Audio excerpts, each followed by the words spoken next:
अजितदादांनी असं म्हटलं आहे का इंडियाकडे एक चेहरा आहे मोदींचा तसं इंडियाकडे कोणताही चेहरा नाहीये बोलू शकत नाही आमचा चेहरा किंवा पंतप्रधान नाही. मला वाटतं अजित पवार साहेबांनी या बाबतीत निश्चिंत राहावं, कारण त्यांनी त्यांचा निर्णय घेतला आणि ते आपली जीवनामध्ये असलेली कमाई म्हणजे त्यांची जी विश्वासार्हता असते ती सोडून ते त्या ठिकाणी गेले भाजप आणि एकनाथ शिंदेबरोबर. मला वाटतं त्यांनी त्यांच्या पक्षाबद्दल बोलावं आणि आमच्या पक्षाचे निर्णय आणि इंडिया अलायन्सच्या बाबतीमध्ये निर्णय घ्यायला आम्ही पूर्णपणे जे आहे ते समर्थ आहोत. आणि त्या ठिकाणी मला वाटतं इंडिया अलायन्सची जी बैठक होते त्याच्यामध्ये विविध विषयावरती चर्चा केल्या जातात. जसं मला आठवतं की मुंबईची असेल किंवा मधली आता दिल्लीमध्ये झाली होती, विविध विषयावरती चर्चा केल्या जातात. त्यामुळे तिथे बसणारी मंडळी सगळी सिनियर आहेत, सर्व पक्षाचे नेते आहेत आणि त्यांच्या माध्यमातून योग्य वेळेला योग्य निर्णय घेतले जातात. त्याची बिलकुलपणे त्यांनी काळजी करण्याची आवश्यकता नाही. ज्या तऱ्हेने आता ते स्वतः म्हणतायत, म्हणजे परवा आता मला वाटतं आज भुजबळ साहेबांचं एक स्टेटमेंट आले की त्यांचे आणि आमचे आमदार जर सेम आहेत तर खासदारच्या सीट देताना आम्हाला आणि त्यांना विरोधाभास कसा किंवा विपर्यास कसा होऊ शकतो. आपल्या पक्षातली भांडणं जर जास्त सोडवली तर मला वाटतं की ते जास्त मला वाटतं त्यांच्यासाठी चांगलं नाही.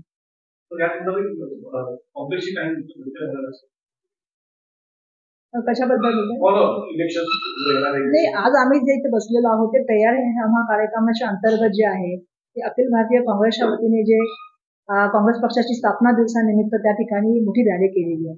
आपल्याला सुद्धा माहिती आहे की भारत जोडो आंदोलनाच्या माध्यमातून राहुलजींनी जे महाराष्ट्रामध्ये रॅली झाली त्यामध्ये शेगावची रॅली ही खूप मोठ्या प्रमाणामध्ये रॅली झाली आणि त्याचं कौतुक पूर्ण भारतभरामध्ये झालं. आता आमची अपेक्षा अशी आहे की स्थापना दिवसानिमित्ताचा जो कार्यक्रम होणार आहे त्याच्यामध्ये तयार आहे हम येणाऱ्या इलेक्शनच्या दृष्टिकोनातून रॅली खूप महत्वपूर्ण आणि त्यामुळे शेगावचा रेकॉर्ड तोड रॅली तयार करण्याचा आमचा यावेळेला प्रयत्न आहे. आणि आज मुंबई काँग्रेसच्या वतीने या संदर्भामध्ये बैठका घेण्याचा आम्ही कार्यक्रम ठेवला होता, ज्याच्यामध्ये संघटनेचे पदाधिकारी त्या ठिकाणी नगरसेवक या सगळ्यांना माझे नगरसेवक या सर्वांना बोलवलं होतं आणि त्यांच्या माध्यमातून उद्या आता आम्ही नागपूरला जाणार आहोत. तुम्ही जो प्रश्न विचारला की मुंबईमध्ये काँग्रेसची बैठक किंवा त्या संदर्भामध्ये, तर ती बैठक होतच राहतात, कारण आता येणारे दिवस सगळ्यांसाठी खूप महत्वपूर्ण दिवस आहेत. बैठका होतील येणाऱ्या काळामध्ये, आम्हाला प्रभारी मिळाले ते मुंबईमध्ये आणि महाराष्ट्रामध्ये येतील आणि संघटनेमध्ये जे आहे त्या ठिकाणी नवचैतन्य करण्याचा प्रयत्न येणाऱ्या काळामध्ये आमचा होईल. मनोज जरांगे पाटील यांनी सरकारला इशारा दिला 20 जानेवारी नंतर ते पायी मुंबईपर्यंत येणार आहेत. त्याच पार्श्वभूमीवर आज ओबीसी नेत्यांची एक पत्रकार परिषद झाली, त्यामध्ये त्यांनी सांगितलं की मनोज जरांगेंना सरकार जर मुंबईमध्ये आंदोलन करायला परवानगी देणार असेल तर आम्हाला सुद्धा आंदोलन करायला परवानगी द्यावी. त्यामुळे आगामी काळात ओबीसी विरुद्ध मराठा हा वाद पेटण्याची शक्यता या सगळ्या संदर्भात तुम्हाला असं आहे की मी सातत्याने एक गोष्ट बोलते की या संदर्भामध्ये आमची जी मंडळी आहेत या संदर्भात बोलतात, जसं उदाहरणार्थ अशोक चव्हाण साहेब बोलतात किंवा इतर नाना बोलतात त्या विषयाबद्दल. मला एक गोष्ट सांगायची की जर खरंच यांना सरकारला जे आता केंद्रामधलं सरकार आहे किंवा राज्यामधलं सरकार आहे, देवेंद्र फडणवीस जे 2014ला पण मुख्यमंत्री होते, आता ते राज्याचे उपमुख्यमंत्री महोदय आहेत. केंद्रामध्ये त्यांच्या हाती सत्ता आहे, एक हाती सत्ता आहे. त्यांनी तर आता जवळपास 142 खासदारांना त्या ठिकाणी निलंबन करण्याचं काम केलेलं आहे. त्यांना समाजामध्ये एकोपा हवाय की नाही, या देशाचं संविधान हवाय की नाही. मला एक सांगायला पाहिजे की मी परवा वाचत होते की न्यायमूर्तींना बोलावं लागलं की या देशाचं संविधान आणि या देशाचं स्वातंत्र्य मोठ्या कष्टाने मिळाले आणि ते आपल्या सगळ्यांना टिकवलं पाहिजे.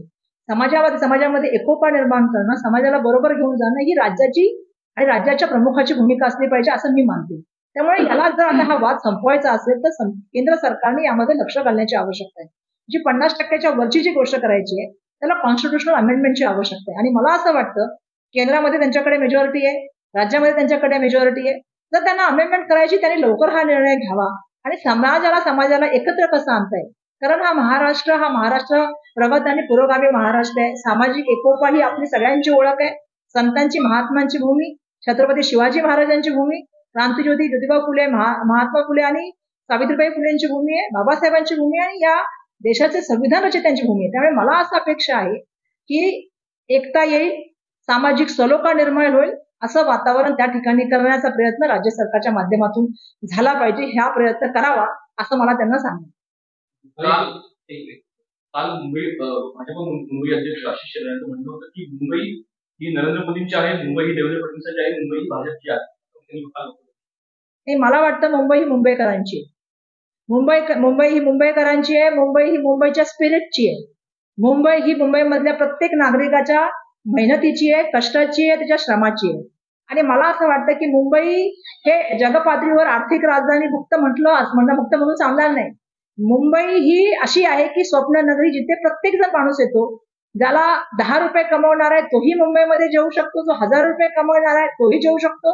म्हणजे प्रत्येकाचं पोट भरणारी, प्रत्येकाला सन्मानाने जगवणारी जर कुठली जागा असेल ती म्हणजे मुंबई आहे. त्यामुळे इथे येणारा प्रत्येक माणूस हा मुंबईकडे काहीतरी उमेद घेऊन येतो. त्यामुळे मुंबई ही कोणाची आहे म्हणण्यापेक्षा मुंबई ही मुंबईकरांची बोलली तर मला जास्त आनंद वाटला. काही 22 तारखेला अध्यामध्ये प्रतिष्ठा होणार आहे. मागच्या काही दिवसांनी महाराष्ट्रामध्ये देशामध्ये एक मुद्दा निर्माण झाला की उद्धव ठाकरेंना त्या राजकारणामध्ये व्हीआयपी नेशनल नावही नाही, त्याचं बोलवणं पण त्याचं मंत्री राहिला म्हणजे महाराष्ट्रातील राजकारणामध्ये आपण फार विनंती आपण बाळासाहेब ठाकरे पण निवडतो का? मी नक्कीच म्हणेन की त्यांना त्या ठिकाणी जे आहे ते बोलवलं गेलं पाहिजे होतं आणि त्यांची व्हीआयपी नावामध्ये लिस्टमध्ये त्यांचं नाव ठेवायला पाहिजे. मी गिरीश महाजनांचं स्टेटमेंट ऐकत होते की नाही असं नाहीये, राज ठाकरेंचं आहे, त्यांचं आहे. मला वाटतं महाराष्ट्राच्या इतिहासामध्ये मी आता बघते की राजकारण हे वेगळ्या दृष्टिकोनातून चाललेलं. विरोधकाला विरोधक म्हणून बघणं ही महाराष्ट्राची संस्कृती नाही. महाराष्ट्रामध्ये आम्ही बघितलं की विलासराव देशमुख असतील किंवा गोपीनाथ मुंडे असतील, जे माझ्या सुरुवातीच्या काळात मी बघितलं की राजकारण हे फक्त इलेक्शनच्या वेळेला असायचं. नंतर विषयाच्या बाबतीत मतभेद असू शकतील, पण व्यक्तीशी मतभेद नव्हते. व्यक्तीशी मैत्री होती, व्यक्तीशी स्नेह होता. त्यावेळेचे लोक असं म्हणायचे की काही लोक हे अजय शत्रू असतात. दुर्दैवाने राजकारण आता हळूहळू मी बघते की कुठे ना कुठे घसरत चाललेलं आहे.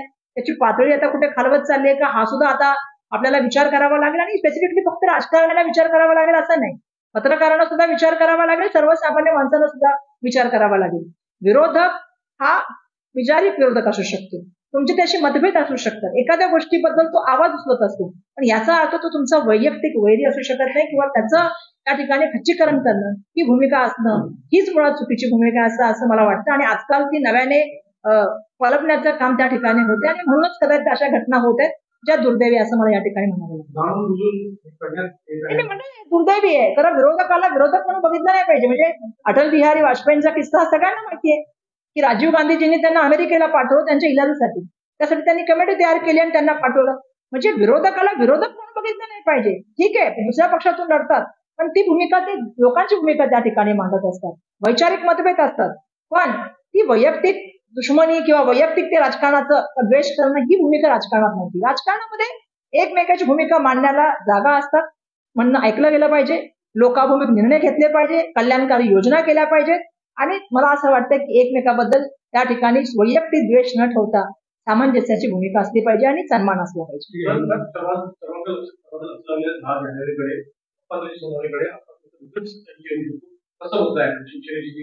माझा न्याय व्यवस्थेवर खूप विश्वास आहे. न्याय व्यवस्थेमुळेच आता हिअरिंग चालू आहे आणि न्याय व्यवस्थेवर माझा पूर्ण विश्वास असल्यामुळे, कारण देशाच्या संविधानावर माझा विश्वास आहे आणि बाबासाहेबांची अन्यायी म्हणून मला अपेक्षा आहे की न्याय व्यवस्था आणि संविधान हे इतकं मजबूत आहे की किती जरी लोकांनी म्हटलं तरी विजय शेवटी सत्याचाच होतो. आजपर्यंतचा इतिहास आहे. सूर्य, चंद्र आणि सत्य हे कधी लपवलं तरी लपू शकत नाही. असं लोकांना वाटतं की राजकारणामध्ये आम्ही काही करू शकतो, तर मला असं वाटतंय की ते आता परिस्थिती राहिलेली नाहीये. सत्य जसं मी म्हणते की परेशान होतं, पण सत्य कधी पराजित होत नाही. त्यामुळे विजय नेहमी सत्याचा होतो. या वेळेला सुद्धा विजय जो आहे तो सत्याचाच होईल आणि त्या ठिकाणी मला वाटतं निर्णय योग्य राहील. राष्ट्रवादी सुरू आहे,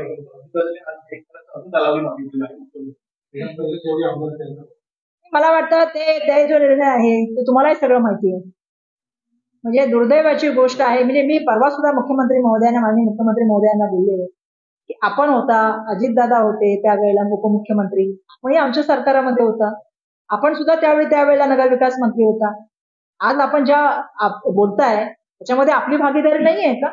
म्हणजे आता दुर्दैवाने असं व्हायला लागलंय की तोडायचं, फोडायचं आणि सरकार बनवायचे आणि त्या ठिकाणी जे आहे ते स्वतःची कसं आपण हे आहोत. म्हणजे कालपर्यंत हसन मुश्रीफ, भुजबळ साहेब काय होते, अजितदादा काय होते, अशी कुठली वॉशिंग मशीन आहे मला नाही माहितीये की त्याच्यामध्ये गेलं की सगळं एकदम स्वच्छ होऊन जातं. ही राजकारणाची परंपरा नव्हती. पण दुर्दैवाने जसं मी तुम्हाला सांगितलं की आम्ही जे राजकारण बघत आलो त्या राजकारणामध्ये वैचारिक मतभेद, विचारधारेशी पक्की बांधिलकी, सामाजिक एकोपा आणि देशाचं संविधान आणि राष्ट्रीय एकात्मता ही मूल्य होती. दुर्दैवाने ती हळूहळू कमी व्हायला लागली. ते- अभी नहीं, अभी मैं बस अभी रहने दो.